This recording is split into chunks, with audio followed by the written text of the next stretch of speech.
Making India પ્રધાનમંત્રીએ કીધું છે, આત્મનિર્ભર ભારત એની વાત કરી છે. આ બધી વાતો થઈ છે. એ ફિલ્ડમાં પ્રત્યક્ષ કામ કરે છે, એને પ્રોત્સાહન આપીને સન્માન કરીને એનો આત્મવિશ્વાસ વધે એવું કામ કોણ કરે?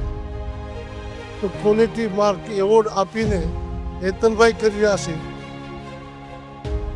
આજે એ સાર્વત્રિક રીતે વ્યક્તિગત વ્યવસાય માટે સૌ કરતા હોય, પણ એ વ્યવસાયથી સમગ્ર દેશને, સમગ્ર સમાજને, સમાજ ક્ષેત્રને લાભ થાય એવું કાર્ય હેતલભાઈ ક્વોલિટી માર્ક દ્વારા કરી રહ્યા છે. એવોર્ડ આપીને સમગ્ર ઉદ્યોગ જગતમાં કામ કરનારને પ્રોત્સાહિત કરીને રાષ્ટ્રની સેવામાં વધારે કામ કરી શકે એ સ્થિતિનું જ્યારે કામ કરી રહ્યા છે એ બદલ હું એમને અભિનંદન આપું છું.